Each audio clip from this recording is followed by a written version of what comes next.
Hello, Fallout fans. My name is Evan of Penitent Man Media, and welcome to my analysis of Season 2 of the Fallout show by Amazon. This analysis will be showing you evidence of what I believe to be the canonical ending of Fallout New Vegas as presented by this TV show. Though the writers of the Fallout TV show have assured us that the show does not point to any one ending, I believe it is impossible to continue a story with multiple endings 15 years after it ended without making certain choices that point to one of those endings. These writers made these choices because we, the fans, put them in this precarious situation. We have all formed individual opinions about which ending we prefer. Amazon is concerned about offending us because we have made it clear that we are easily offended. The endings of Fallout New Vegas are so gray and so numerous that there is no one ending that is good for the Mojave. All of them put the tribes of the Mojave Wasteland in precarious situations. The game is designed to give the players the tough choice of choosing the most sanitary needles in a pile of disease-ridden nasty needles. So let's get off our high horses and open our minds before we continue. To know what choices the Courier made for the Mojave Wasteland, we must know who or what kind of person the Courier was. We know from numerous dialogue choices that can be read in full at the Wikipedia page linked in the description that the Courier traveled the Big Circle. The second Wikipedia page linked in the description tells us that the Big Circle is a caravan route in North California that loops through several settlements including Broken Hills, New Reno, Redding, The Den, Modoc, and Vault City. Gecko is also included, particularly when caravans from Broken Hills, before its collapse, or other uranium-producing settlements are involved. Many of these locations were introduced in Fallout 2, the wackier sequel to the original Fallout game. As revealed in Oxhorn's video, linked in the description, New Reno is likely the inspiration for New Vegas, and so it is only fitting to theorize that the Courier came from New Reno, where they were a jet courier for the Mordino family. After the Chosen One found the cure for jet addiction, and Myron, the creator of Jet, died, the Mordinos lost their business. So the Courier would have traveled to the hub to work for the Crimson Caravan Company. They would have been hired to be a caravan guard, like this character we meet in the quest I Fought the Law. Better be careful around these parts. I hear there's powder gangers around and dangerous for merchants like me. So what are you doing sticking around here? Just filling up water and stuff. This is powder ganger territory, and there's a toll. Pay up. Huh? Didn't know there were women powder gangers. Oh well, the NCR will still give me a nice bounty for your corpse. There's a bounty on the powder gangers? No, but there ought to be. I'm just taking the initiative is all. You think you can take on the powder gangers by yourself? Not a whole gang or anything, just 2, maybe 3. I was a caravan guard, so I know how to handle a gun pretty well. You won't live to collect that bounty. We'll see about that.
Around 2281, the Courier heard while on their travels from Victor that the Mojave Courier office was hiring 6 couriers to deliver a valuable package to the Lucky 38 on the New Vegas Strip. Somewhere in the Good Springs area, Benny and some great cons ambushed the courier and took the package. Benny shot the courier twice in the head and then took the package to the Tops Casino. There have been a few cases of people surviving one shot to the head, like the one linked in the description. Surviving 2 shots is virtually impossible. Fallout is a virtual world, so theoretically, one could survive with high endurance and high luck. You could also say that the frontal lobe took all the damage and dump your charisma stat, rather than losing experience rewards from intelligence.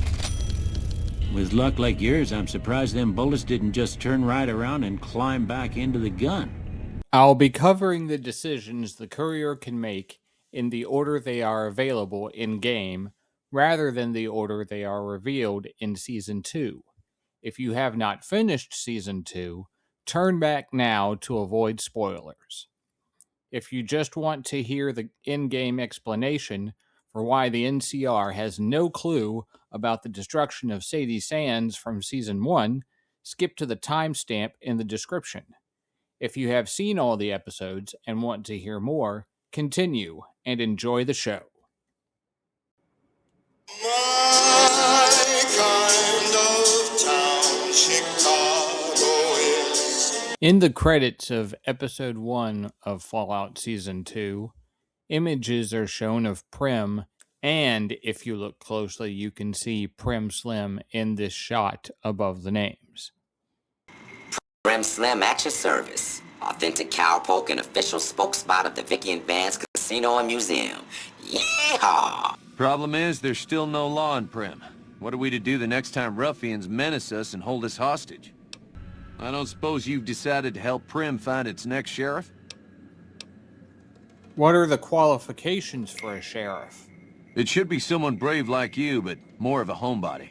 Someone who'll settle down and watch over us. I heard the powder gangers talking about someone in the prison named Myers who has some experience as a sheriff. He may be a good choice. Also, with the NCR so close by, you may be able to get them to take over the town. Not sure why they haven't helped out already. I'll help bring law and order back to Prim. You will? That's just marvelous. I'll start thinking up questions for the interview. The sheriff that was incarcerated up at NCRCF may be a good choice.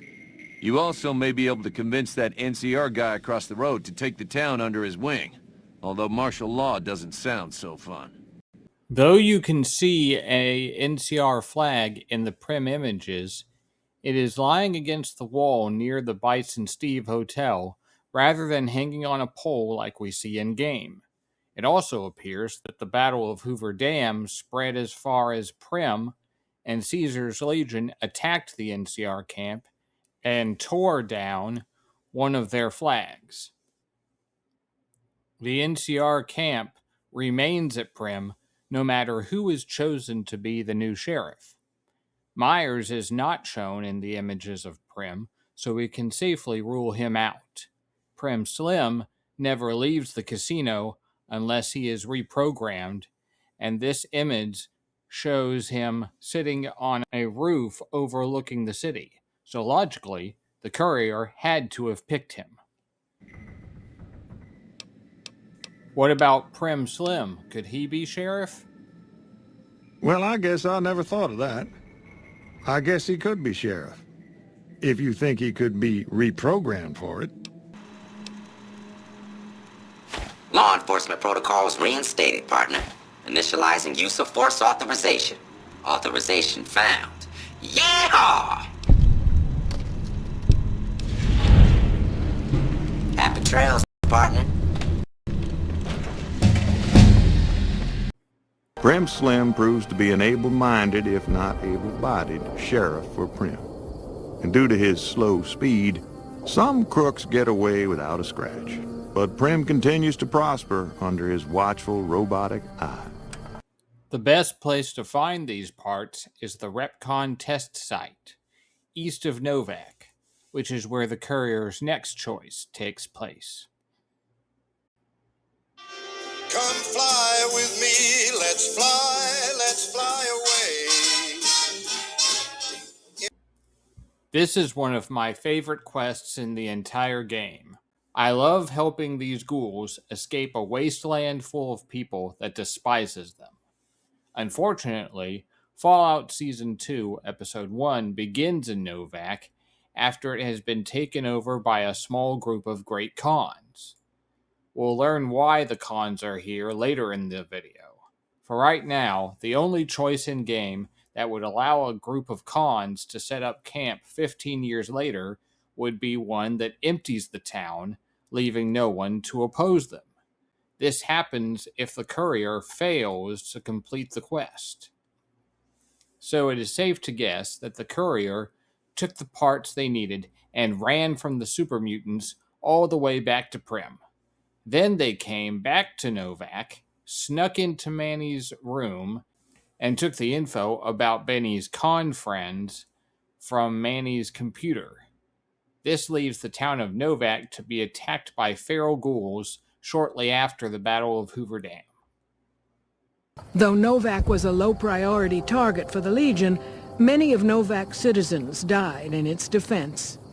In the weeks that followed, feral ghouls, overflowing from the Repcon test site, ravaged the weakened town. But that lucky old son got nothing to do but roll around heaven all day. One of my favorite aspects of Fallout New Vegas is its attempt to bring humor to grave situations. It does this by making the power struggle for the Mojave Wasteland a literal struggle for power. In 2276, the NCR took Helios 1, a solar power plant, from the Brotherhood of Steel, but could not get it to operate due to several security measures the Brotherhood of Steel turned on their way out. The Courier can solve this problem by directing the power to the McCarran and the Strip after disarming the security measures.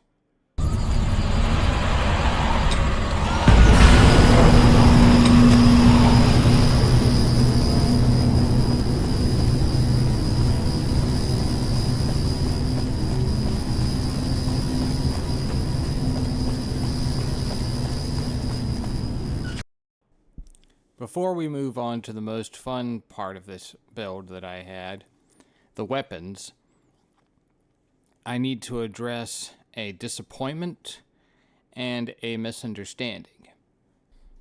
The disappointment came in the form of the Sunset Sarsaparilla reference made in the show.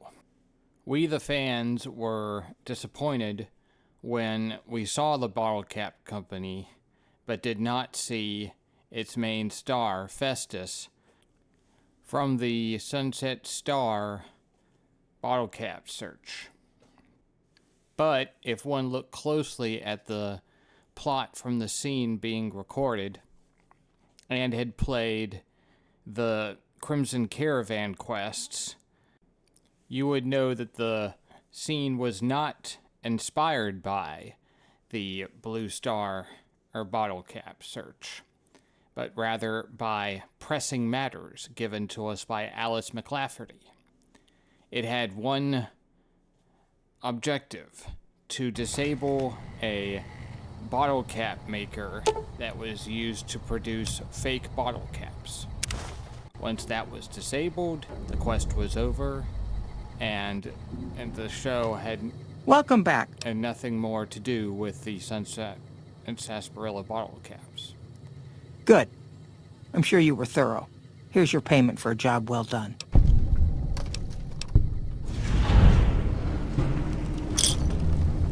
The confusion as to why the NCR has no idea that Shady Sands has been destroyed comes down to one thing and one thing only: that we, the viewers, forget how primitive the communications are in the Fallout world. We have cell phones and the internet and email and many other forms of communication. The Fallout world only has two: word of mouth and radio. Yes, they have a mail system, but one cannot count on its reliability since there are numerous thieves and raiders any courier would have to get through. So it is really easy to not hear about something. And even if a message did get through from the sole survivor through a radio communication, the sole survivor of Shady Sands is working for the Brotherhood of Steel. So why would he have any reason to contact the NCR? And even if he did contact the NCR, his message would likely have been intercepted by this guy and filed away and never reported, so as not to upset NCR morale. So no, the NCR never stood a chance of finding out about the destruction of Shady Sands. In episode 7, the ghoul leads Maximus and Thaddeus to a barn that was once owned by the Courier. In it is stashed a bunch of weapons that he gained during quests, and a suit of NCR power armor obtained from a good relationship with the NCR.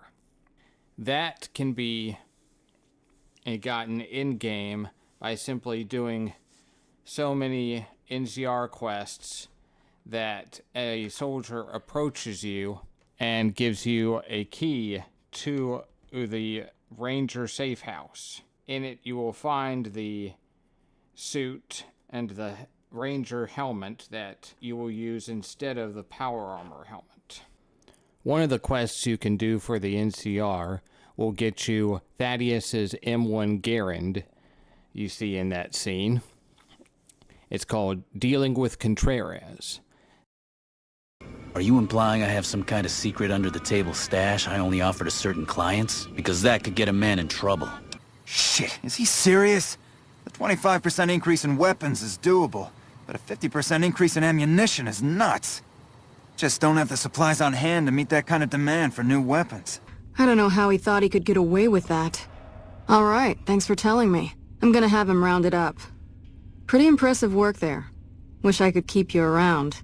But for helping me nail this guy, I think you should have a little keepsake. Here, it's not contraband, but I confiscated it from Contreras last week, because he was being smarmy and I was sick of his bullshit.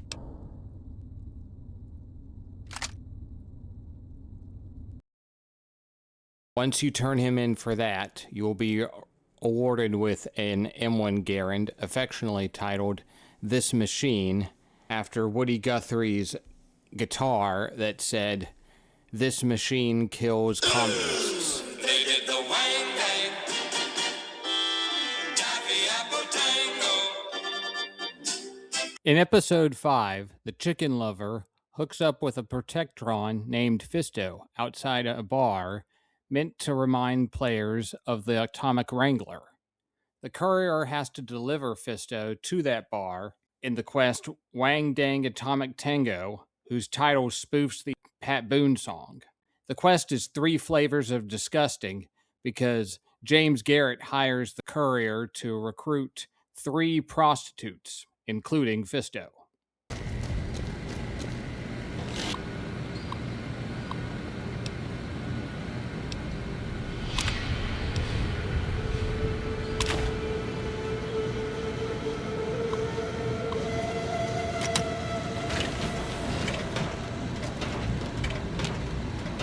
Fully integrated security technotronic officer active and reporting for duty. That's a mouthful. Can I call you Fisto? Yes, ma'am. Fisto reporting for duty. Please assume the position.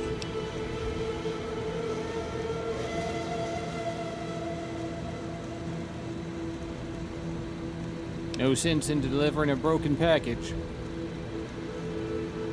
Servos active.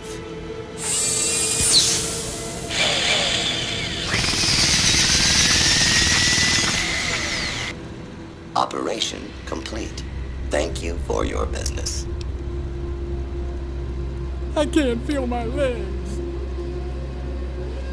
Numbness will subside in several minutes, awaiting further orders.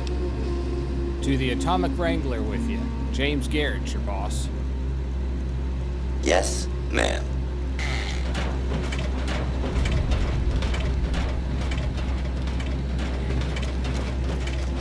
And your heart goes ring-a-ding-ding, ring-a-ding-ding, ring-a-ding-ding.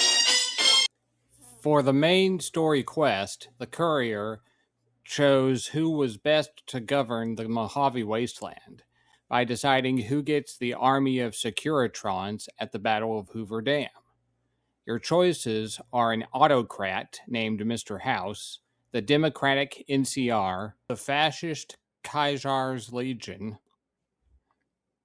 or the faction of your choice backed by Yes Man. Viewers are led to believe the Courier chose Mr. House at first, but a Securitron is only lying in front of his screen if the Courier let Yes Man upload his program into it. Hey! Hi there! Good to meet you. What can I do for you today? What are you doing here? Good question! My function is to monitor Mr. House's data network and decode his encrypted transmissions. Allow me to introduce myself. I'm a PDQ-88B Securitron, but you can call me Yes Man. Shouldn't you be working for Mr. House? How'd you end up here? As I understand it, I used to be just like all those other Securitrons out on the strip. But then my neurocomputational matrix was completely reprogrammed to be nice. Very, very nice. Benny, reprogrammed to Securitron, all by himself. Oh, he had some help. A lady friend of his. She said something about living in a fort over in Freeside. But that's all I remember. Have you seen this platinum chip before? Sure. Benny had me look at it a bunch of times. It's a data storage device, kind of like a holotape, but a lot more advanced.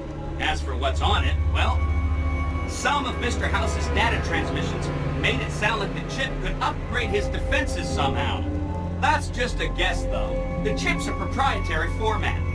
You need special hardware to read the data on it. There are 2 locations with non-standard hardware on the network.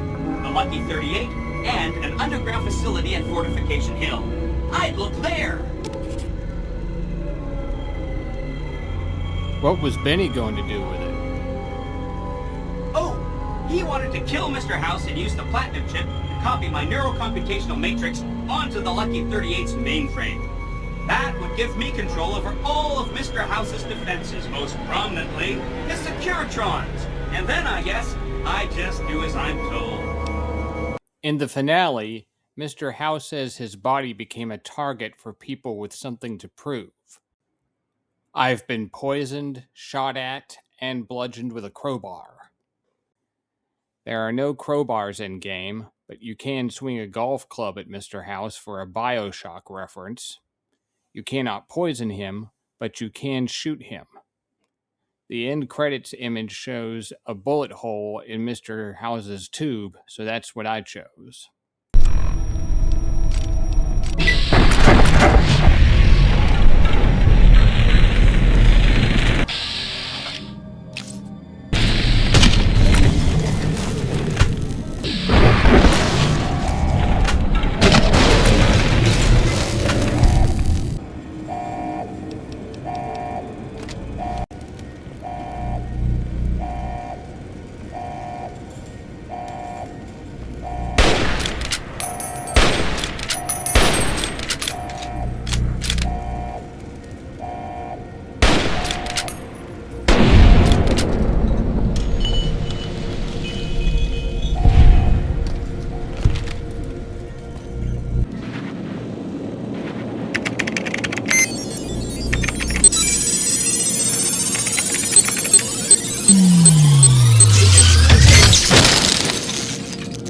Wow!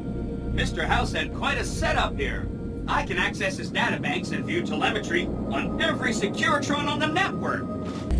With the M235 missile launcher, we can and a rapid-fire C-28 grenade launching system makes us deadly in close-range engagements. Woo! Look at that! The OS upgrade also includes drivers for our onboard auto repair systems. Just try to hurt us now. Before recruiting the boomers, you can go out to the highway near the top of the map and pick up the Gauss rifle. We see E. Cooper choose in the barn. YCS-18. Maximus's weapon, Thump Thump, is a quest reward obtained from the boomers for dealing with their ant problem.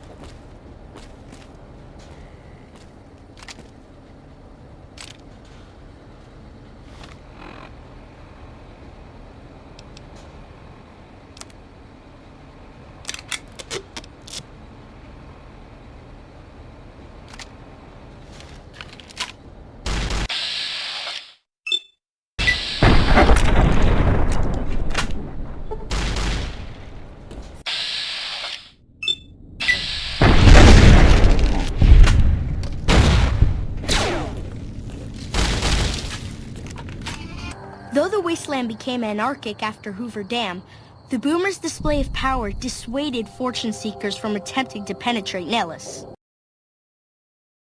The question of why the Khans are at Novak at the beginning of the season can be answered by remembering the state of the clan at the beginning of the game.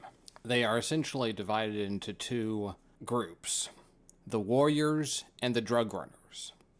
The warriors are convinced by Papa Khan that they can achieve glory by fighting for Caesar's Legion. Courier must then convince Papa Khan that Caesar's Legion does not employ girls and would most likely sell them all into slavery after using them to defeat the NCR.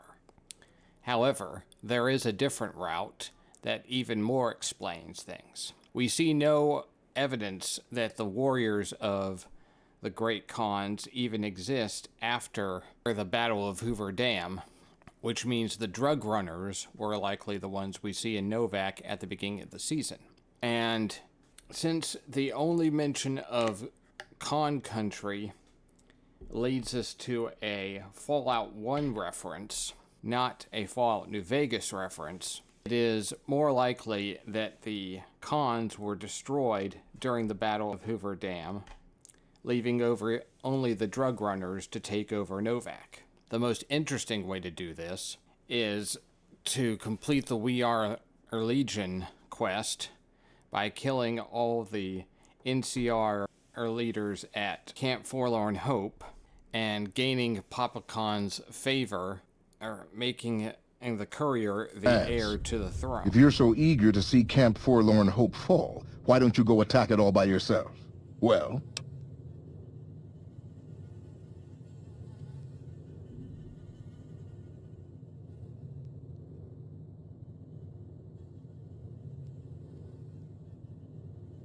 That remains to be seen. Holy sh!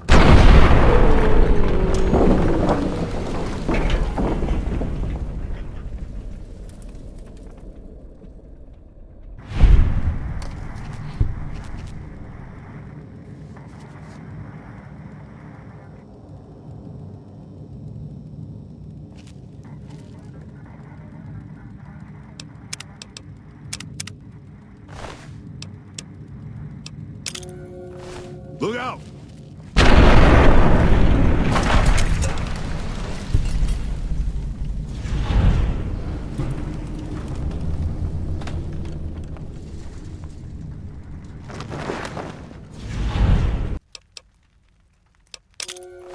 Holy shit!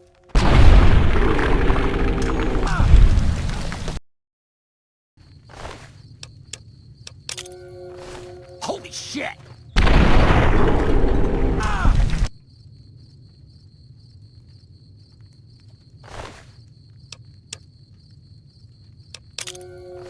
Look out! I understand you dealt the NCR a crushing defeat at Forlorn Hope. I hope that trend continues. That's why I've made a decision. I'm naming you my heir. When I die, leadership of the Great Khans will pass to you. You don't have to say anything. I am Papa Khan, and I have spoken. When I'm gone, you will lead the tribe.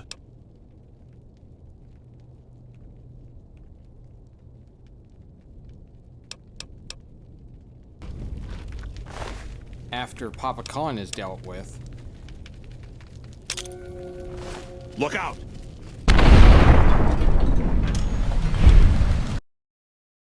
the Courier can order the Khans to fight for him in the Battle of Hoover Dam, thus ending the warriors of the Great Khans.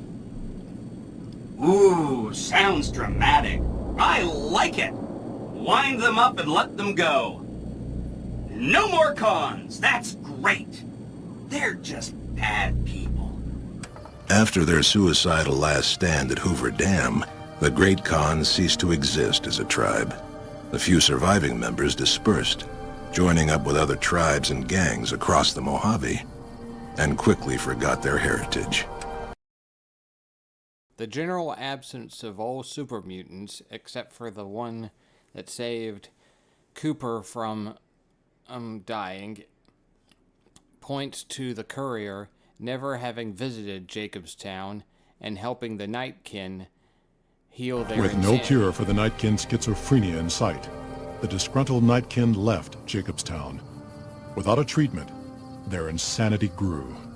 The crazed Nightkin terrorized the wasteland, and Jacobstown suffered repeated reprisals from mutant-hating humans. In the end, the surviving mutants abandoned Jacobstown entirely, its existence quickly forgotten by the rest of the wasteland. Lucy discovers all the kings as ghouls and promptly murders them with a shotgun while high. So much for the kings. This could only be explained by the kings not being friends with the NCR by the end of the game. If the NCR is pushed out by the kings after the Battle of Hoover Dam, they get no help from the healing supplies owned by the followers of the Apocalypse, and thus are left helpless to the radiation and problems.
I've already heard all about what happened, and all I can say is that I and all of Freeside thank you. Thank you very much. You've helped us plenty, so I'll tell you what, just this once, name whatever you want, and if I can make it happen, it's done. Don't rush it, though. Toss it around in your head a little. You only get one favor from the king. In the aftermath of the Second Battle of Hoover Dam, the Kings took the opportunity to viciously force all NCR citizens out of Freeside. Travelers from the Republic quickly learned to avoid Freeside if they valued their safety. In Episode 2, Maximus goes with the Brotherhood of Steel to Area 51, where we see a map of all the Brotherhood settlements in the Western Wasteland. This includes the settlement in the Mojave Wasteland. So, it makes sense that after Hold on, I've got this. meeting Veronica... I'd like a large atomic shake and a double Brahmin burger. And easy on the agave sauce this time. We gave you a password, Veronica. It's for your safety. I know where you live, Ramos. Open up. For Pete's sake. Opening up. Welcome back, Veronica. And seeing this exchange between her and Elder McNamara. I wanted to talk to you. Veronica, tell me this isn't about... Yes, goddammit, it is. But you're gonna hear me out this time. We've been through this. The things I've seen now, other groups succeeding where we fail, it's not too late for us. We've outlasted the end of the world. We'll outlast these upstarts. Waiting in a hole for everyone else to die. If we must. This is a dead end for us. I see no evidence of that. Nor do I see anyone out there with a solution to our problems. How could you? You're too scared to look. Let's go. We're wasting our time. He saw them as not being a threat and told Yes Man to ignore them. Okay, consider them forgotten, along with the projections that predict they'll be our biggest enemy. Forgotten! The Brotherhood's open aggression along the New Vegas highways troubled Veronica greatly. Nevertheless, it removed all doubt from her mind that in leaving them, she had made the right choice. Eventually, she would take to the road, less in hopes of finding a new home than of leaving memories of the old one behind her. A thriving Freeside can be seen in the final 2 episodes of Season 2, which means the Courier established good relationship with the followers of the Apocalypse and got Judy Farkas to support an independent... After the Courier ensured Vegas. New Vegas remained free, the followers found that independent Vegas was even more unstable and violent than before. Old Mormon Fort became excessively burdened by the influx of patients, struggling to provide even the most basic of services. The weakened state of Caesar's Legion in the show is due to the death of Caesar and Legate Lanius. The usual way Caesar dies of a tumor can only be obtained after the quest that requires killing the Brotherhood of Steel for the Legion. So naturally, I had to go recruit Boone and massacre the Legion You with paid him for instead.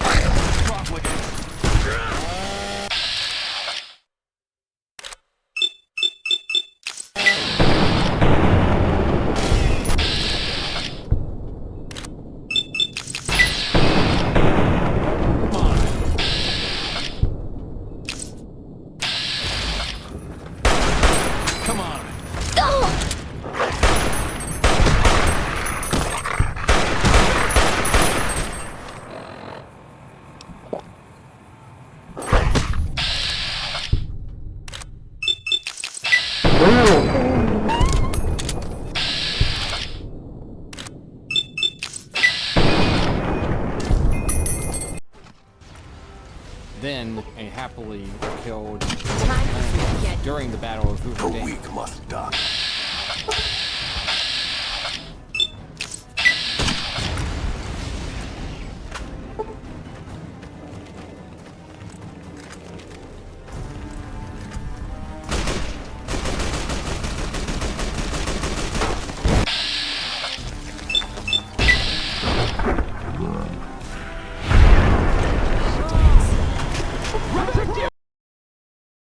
But before that, you can please Caesar one time by helping the Omertas destroy their end of the strip with a chlorine bomb that solves this picture of the death claws inside Gamora, but the skeletons do not look like they have been eaten by death claws. They were instead killed by the chlorine gas.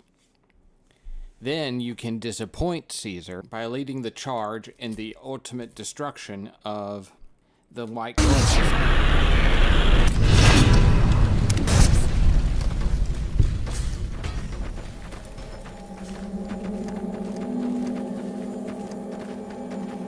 Uh-oh.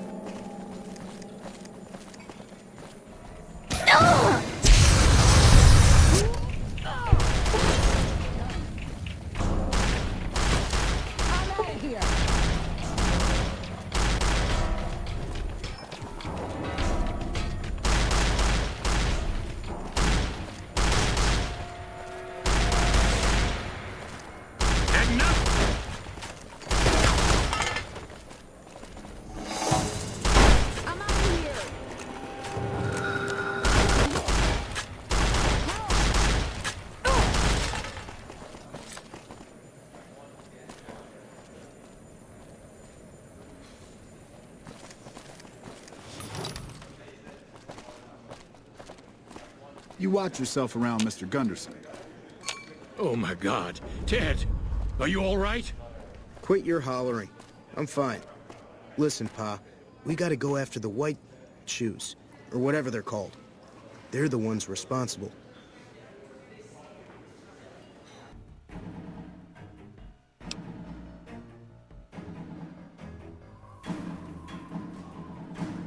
Figured as much.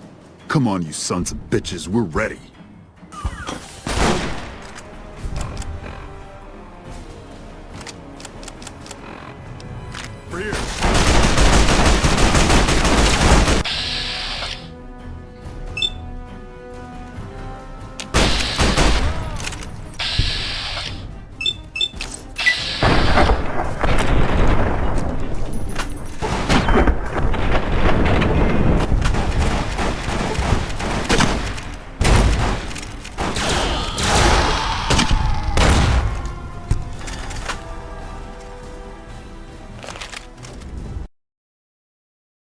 It is my theory that after the Battle of Hoover Dam, the Courier ended his life by traveling up to see one of Mr. House's nuclear silos wearing a White Glove Society mask and got caught in the radiation and gas coming from the nuclear missiles. Thus ended the life of the Courier. The Fallout wasteland of the Fallout show is shown to be a wasteland that is just that, a wasteland without hope of restoration. It is only fair to depict a courier that had a hand in making it that.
It is my theory that after the Battle of Hoover Dam, the Courier ended his life by traveling up to see one of Mr. House's nuclear silos wearing a White Glove Society mask and got caught in the radiation and gas coming from the nuclear missiles.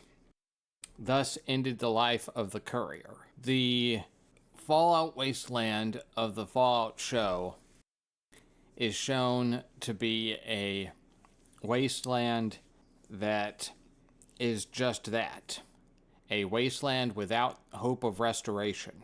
It is only fair to depict a Courier that had a hand in making it that.